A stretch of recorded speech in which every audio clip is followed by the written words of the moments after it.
All right, welcome back to BettrMMA, the best ASMR on MMA YouTube. UFC 301 just wrapped up, and it was a fantastic card. We are going to jump right into it with the main event because I know this was the main story of the card for everybody, especially myself. Steve Erceg versus Alexandre Pantoja. I picked Steve Erceg in this fight. I had Steve Erceg picked since the second that this fight got announced. I knew that Steve Erceg had the tools and the skill set to be able to piece up Alexandre on the feet.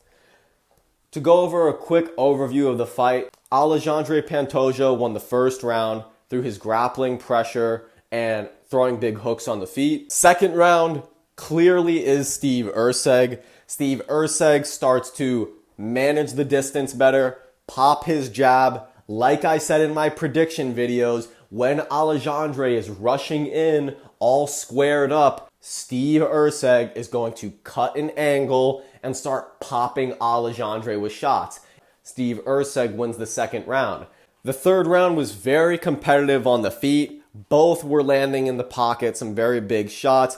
Good body work in general from Alexandre Pantoja. Steve's jab and his front kicks started to go to work. It was really the jab of Steve Erceg versus the leg kicks of Pantoja in the third round. Erceg's biggest moment in this round was a huge elbow and left hook as Alexandre was coming in. And then Alexandre dives for the takedown to take down Steve Erceg. Very gritty performance by Pantoja in this third round.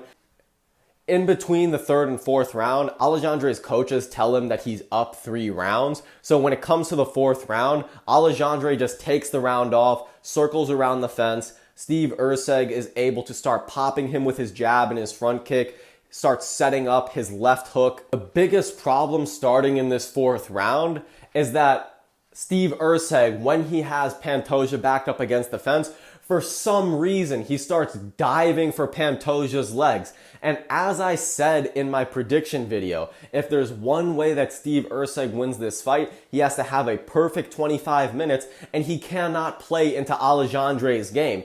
I don't know what sort of bath salts his coaches are smoking, but why the hell would they tell Steve Erceg to shoot for takedowns on Alexandre Pantoja? Every single time Alexandre was stuffing the takedown or reversing Steve Erceg and getting Steve Erceg's back after Steve Erceg would shoot. It was absolutely horrible game planning by his coaches. Steve Erceg was winning the majority of the fight clearly on the feet. If he had only kept it on the feet and stayed away from the takedowns, he would have kept it in his world and out of Pantoja's world. Steve Erceg clearly wins the fourth round by dominating the center of the cage. Steve Erceg goes for a takedown in the fifth round, gets his back taken by Pantoja. Erceg is able to get up with 3 minutes left, and this is the moment where Steve Erceg can steal away the fight. He has 3 minutes to stick to his front kick, stick to his jab, and set up his boxing combinations, and stay at range, cut angles, and piece up Alexandre Pantoja and counter Pantoja as he's been doing successfully throughout the entire fight. But somebody down under put bath salts in everybody's water, and Steve Erceg, for some reason, shoots for the takedown and gets reversed. He gives away the fight with 3 minutes to go. Alexandre Pantoja secures the takedown, stays on top, and Steve Erceg lets the belt slip away. Now, I have people saying, oh, if the criteria was based on damage, Steve Erceg would win that fight. And yeah, if the criteria was based purely off of damage, Steve Erceg would win that fight. But it's also based off of how retarded you are to try and grapple with the best grappler in your division, and your bitch ass is getting reversed and your back taken every single fucking time, and you're too Australian and criminal minded and retarded to stop doing it. All credit to Alexandre Pantoja. He ate some huge shots from Steve Erceg throughout this fight. Shots that would have rocked and put a lot of different flyweights out. And Alexandre shows why he has the true heart of a champion and why more so he has the IQ to deserve that belt. Steve Erceg, you went for one too many takedowns, and the MMA gods were not going to allow you to get away with that belt because you went for those retarded takedowns, my dude. And anybody else in the Steve Erceg camp saying that, oh, Steve Erceg won, they're coping.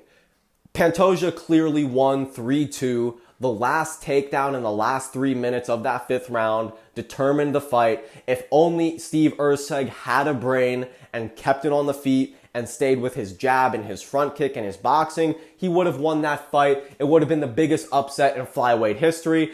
What this was for me was a real-life Rocky story.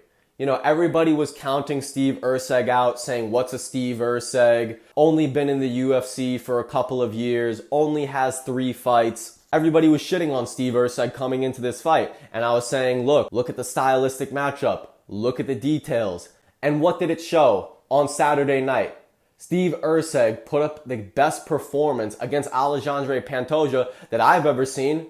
I saw him have more success than Brandon Moreno. Yeah, Brandon Moreno put up a big scrap, but Brandon Moreno sacrifices all of his defense to land anything.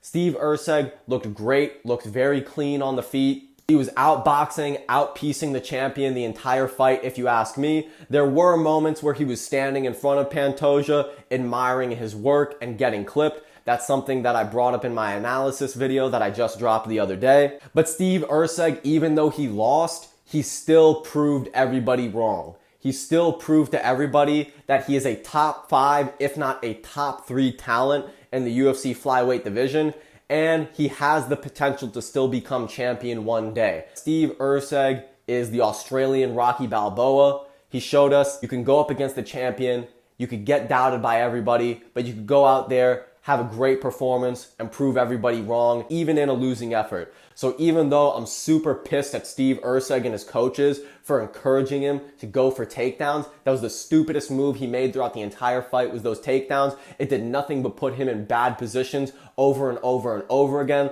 The fact that nobody had the balls in his corner to stand up and say, hey, this is putting you in bad positions. Stop fucking doing it. That's something that Steve Erceg has got to hire BettrMMA to do, because I don't give a fuck. I'll tell you what you need to hear. Great card in general. As for Steve Erceg, give him anybody in the top 5. I think Alex Perez is the perfect bounce back fight after we just saw Alex Perez knock out Nicolau, and Perez is now back into the title picture. That would be a good bounce back fight. Or if they want to give Alex Perez the immediate title shot after knocking out Nicolau, then you could give him Albazi, Kara France, or Mokaev would be a very interesting matchup to see who is next for that flyweight title shot, because Steve Erceg proved that he is title shot worthy with that performance. For all the real ones that saw what I saw going into this fight, I appreciate you. Thank you so much for watching the video. Like, comment, subscribe on the fucking video, dog. BettrMMA, always giving you the best MMA takes. I appreciate everybody who's been supporting. I hope you guys went to church this Sunday. Peace.